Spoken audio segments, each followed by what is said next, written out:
Bonjour et bienvenue dans 3 BD à découvrir, une nouvelle émission qui va être lancée un peu à la cool, c'est-à-dire qu'en fait, j'improvise un peu, là.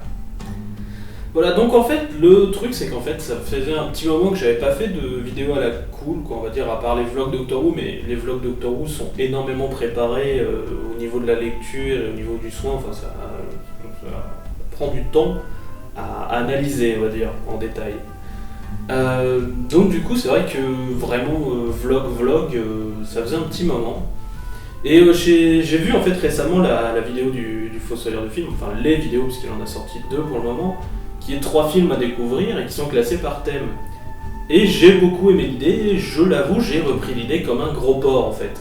Voilà. Donc je vous propose donc 3 BD à découvrir, et comme on approche d'Halloween, je me suis dit ce serait quand même bien de parler d'horreur et d'épouvante. Ouais.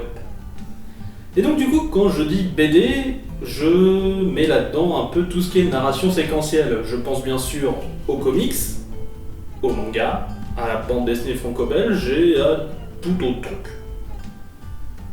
Tout ce qui est narration séquentielle. On va donc commencer de suite avec notre premier titre, Beast of Burden, aussi appelé Bête de Somme. Alors Beast of Burden, c'est une série de comics américains qui est publiée assez régulièrement, hein. On a quelques one-shots de temps en temps et une série de 4 numéros qui a été publiée depuis 2003 chez Dark Horse et qui continue encore aujourd'hui à avoir quelques projets en cours. Le scénario est d'Evan Dorkin et le dessin est de Jill Thompson. Et là, pour ceux qui connaissent, déjà ça présage du bon. L'histoire est assez simple, l'histoire nous raconte celle d'un groupe d'animaux. Oui, des animaux, pour Halloween, qui font peur. Alors pas les animaux qui font peur, parce que les animaux, ils sont choupis tout mignons, en fait. Le groupe est composé de 5 chiens. On a Ace, Rex, Jack, Whitey et Pugsley, et aussi un petit nombre de chats. C'est-à-dire qu'au début, il y en a un qui est orphan, donc orphelin, et puis ensuite on en a quelques autres qui viendront se griffer à l'histoire. Ces histoires seront macabres. Ça commence gentillet, hein. Ça commence avec l'invocation d'un espèce d'esprit tutélaire des chiens, le grand chien, pour les aider à résoudre une affaire de niche hantée. Oui, parce que je vois pas pourquoi les fantômes iraient voir que les humains. Et très vite, dès le deuxième one-shot, on commence à parler de résurrection des morts, de culte, de zombies. D'ailleurs, des animaux zombies, donc des chiens zombies décomposés, ça c'est le troisième. Et ça continue comme ça à escalader, et en fait on a un énorme décalage, en fait, un contraste entre forcément les dessins super beaux et super choupis des animaux, et toute cette horreur macabre qui s'installe petit à petit. C'est assez génial à voir, hein. Alors pour ceux qui n'aiment pas trop le côté, on va dire, comics, ça ressemble pas mal à une BD, faut l'avouer. Disons que ça fait beaucoup moins de comics que, disons-le, un épisode de Superman. Mais alors vous allez me dire, comment est-ce qu'on fait pour essayer de lire cette œuvre ? Eh bien, il y a une publication française en 2012 dans la collection Contrebande chez Delcourt, sous le nom de Bête de Somme, qui est une traduction assez littérale du titre, Beast of Burden, Bête de Somme, sauf que, dans la VO, en fait, il y a un petit titre, il y a un petit jeu de mots, et désolé pour titre, je sais pas d'où il vient, il y a un petit jeu de mots puisqu'en fait, Burden, c'est aussi le nom de leur ville. Voilà, donc c'est vrai qu'on perd ce petit truc-là à la traduction, mais sinon ça va. La traduction était pas mauvaise d'ailleurs, bravo Delcourt. Voilà, donc, alors, ce qui est sorti en Delcourt pour l'instant, c'est que les histoires qui sont sorties en fait entre 2003 et 2009, ça reprenait le trade paperback Animal Rights, et en fait, on a eu pas mal d'autres choses qui ont continué à sortir, et pour l'instant, c'est toujours pas traduit. Alors, ça ne dérangera pas, parce que, en gros, Beast of Burden, on peut l'arrêter à peu près n'importe quand. Voilà. Il n'y a pas besoin forcément d'avoir de suite. Généralement, les histoires sont des histoires en one-shot. Sauf la petite série de 4 numéros, mais la série de 4 numéros est dans ce qui est traduit en français. Ou dans le TPB Animal Rights. Voilà. Néanmoins, c'est vrai qu'il nous manque, je crois, 5 numéros, peut-être un peu plus, voilà, je crois, et dont notamment un sacré crossover avec Hellboy. Voilà, ça peut quand même toujours être intéressant. En tout cas, voilà, je vous recommande vraiment Beast of Burden. Voilà, alors, ça peut ne pas sembler horrifique au premier abord, mais voilà, ça met vraiment une petite ambiance très malaisante, assez vite en fait. Et les dessins sont magnifiques, le scénario est bien, mais même assez épique. Voilà, on nous met des loups-garous, on nous met des zombies. Voilà, il y a les rois des rats aussi. Enfin, il y a vraiment plein de choses. Et il y a tout un petit univers qui s'installe aussi auprès de certains chiens qui doivent en fait protéger en gros tous les animaux. Voilà, il y a les esprits de chiots noyés par leur maître. Voilà, c'est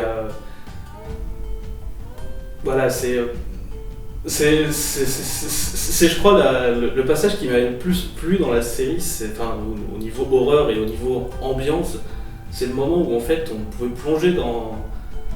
Enfin, vous verrez bien ce qui se passe quand on plonge dans l'eau. Voilà, je ne vous dis que ça. Passons maintenant à la deuxième série, Animal Man. Et je parle de la deuxième série, celle qui est sortie en 2011, qui est scénarisée par Jeff Lemire et qui est dessinée par plusieurs dessinateurs, puisque c'est un peu la mode de se succéder au niveau des dessinateurs. Donc par exemple Travel for Man, on va avoir Timothy Green 2, Steve Pugh et encore plein d'autres. Alors, Animal Man, c'était une série qui a été sortie par DC Comics au moment du reboot des New 52. Voilà. Donc c'est-à-dire qu'on repart de zéro, niveau continuité pour Animal Man. C'est-à-dire qu'on va vous expliquer dès le début ce qu'il y a à savoir. C'est plutôt pratique. Surtout que des fois les comics peuvent être lourds en continuité.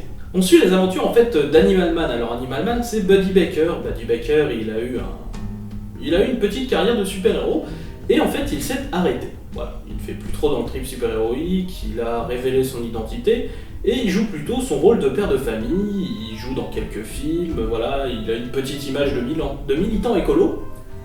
Voilà, et c'est là que ça commence à se partir en couille. C'est à partir de là qu'on commence nous la série. Voilà, et en fait sa fille, Maxine, commence à développer quelques capacités assez étranges. Voilà, en lien avec la série Swamp Thing. Alors là, j'aurais pu parler de la série Swamp Thing, mais la série Swamp Thing est beaucoup plus lourde en continuité et un peu moins horrifique aussi à mon sens. Voilà, parce qu'en fait la série Swamp Thing va parler en fait du côté végétal de la décomposition, tandis qu'Animal Man va partir du côté animal de la décomposition. Donc oui, on va avoir des cadavres putréfiés à gogo, on va avoir certaines séquences assez oniriques, qui vont être tout à fait sympathiques. Voilà, alors la série est arrêtée pour le moment, elle a été arrêtée en 2014, donc techniquement l'histoire est finie, donc c'est pour ça que je vous la conseille en fait. J'essaye de ne pas vous conseiller des choses qui sont pas finies.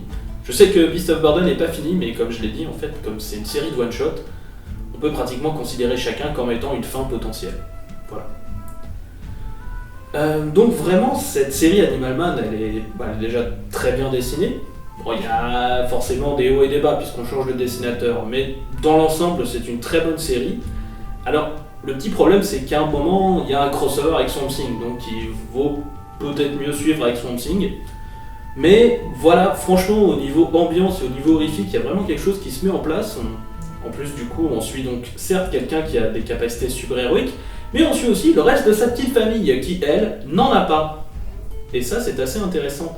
Parce qu'en fait, la femme du héros, son fils, voilà, et bien tout ça, en fait, on va pas les laisser de côté, ils vont faire vraiment partie de l'intrigue, et c'est quelque chose d'assez important.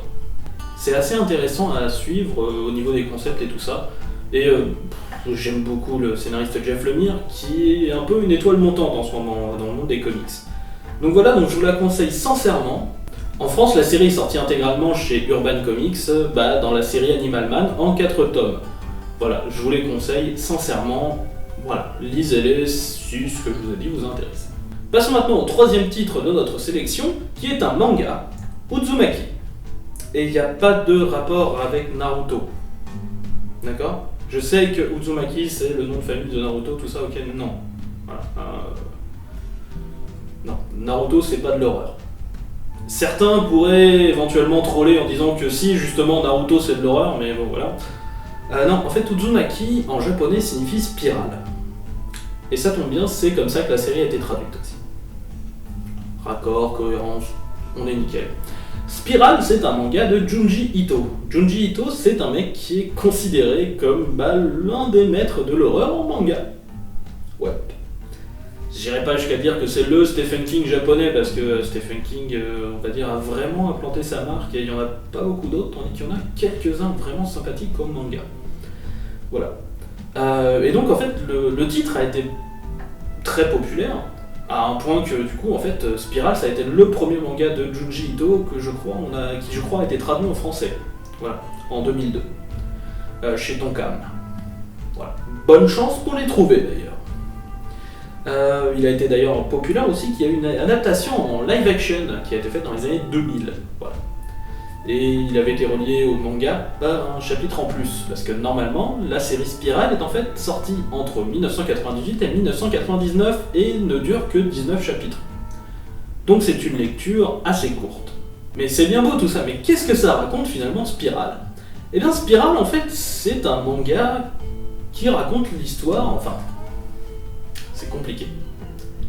Spiral nous est raconté par son héroïne, Kirie Goshima.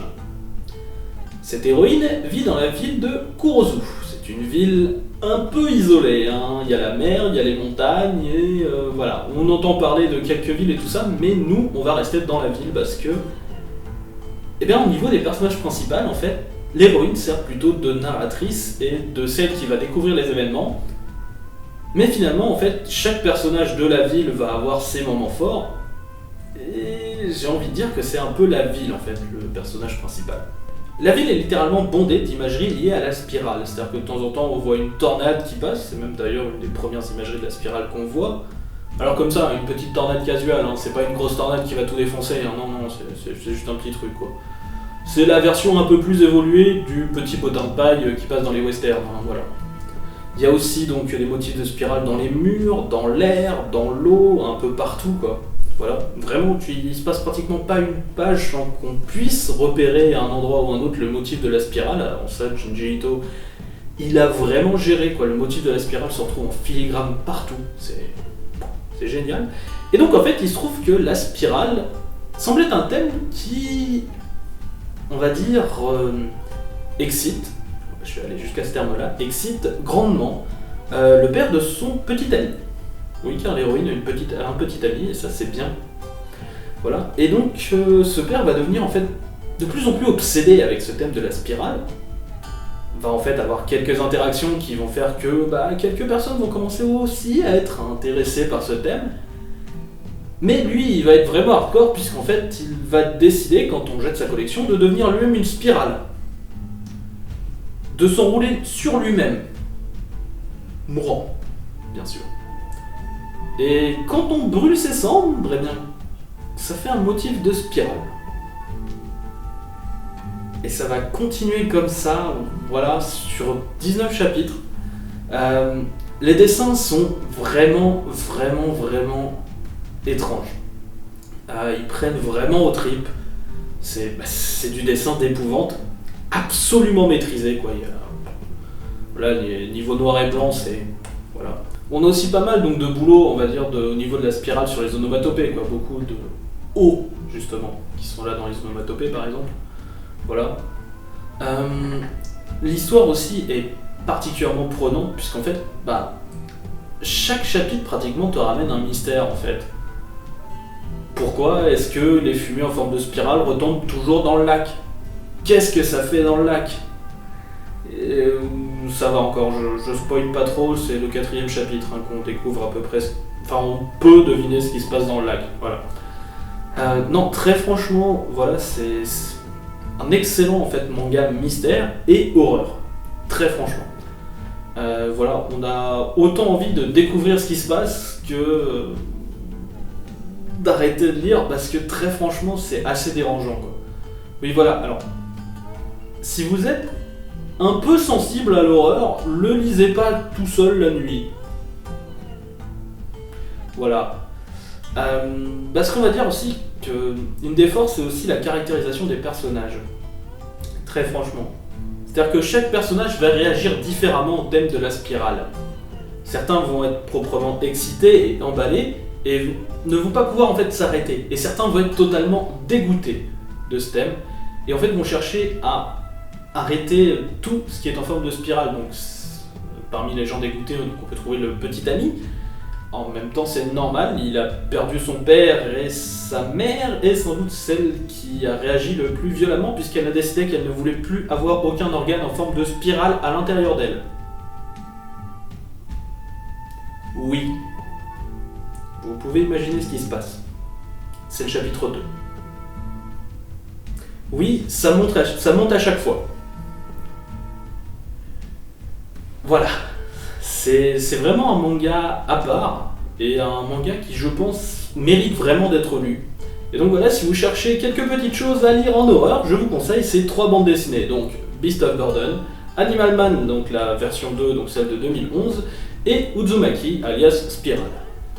Voilà, j'espère que cette vidéo vous aura plu, et voilà, j'aimerais beaucoup en refaire, j'ai quelques sujets déjà de près, et voilà, j'aimerais bien lancer ça à intervalles plus ou moins réguliers, je n'ai pas encore d'idée de quand je ferai la prochaine, voilà, mais voilà, j'ai déjà quelques idées de thèmes, et ce qu'il y a de bien aussi, c'est que si jamais vous voulez voir un thème en particulier être traité, vous avez qu'à me le dire, voilà. Donc voilà, donc je vous dis au revoir, à la prochaine, ciao.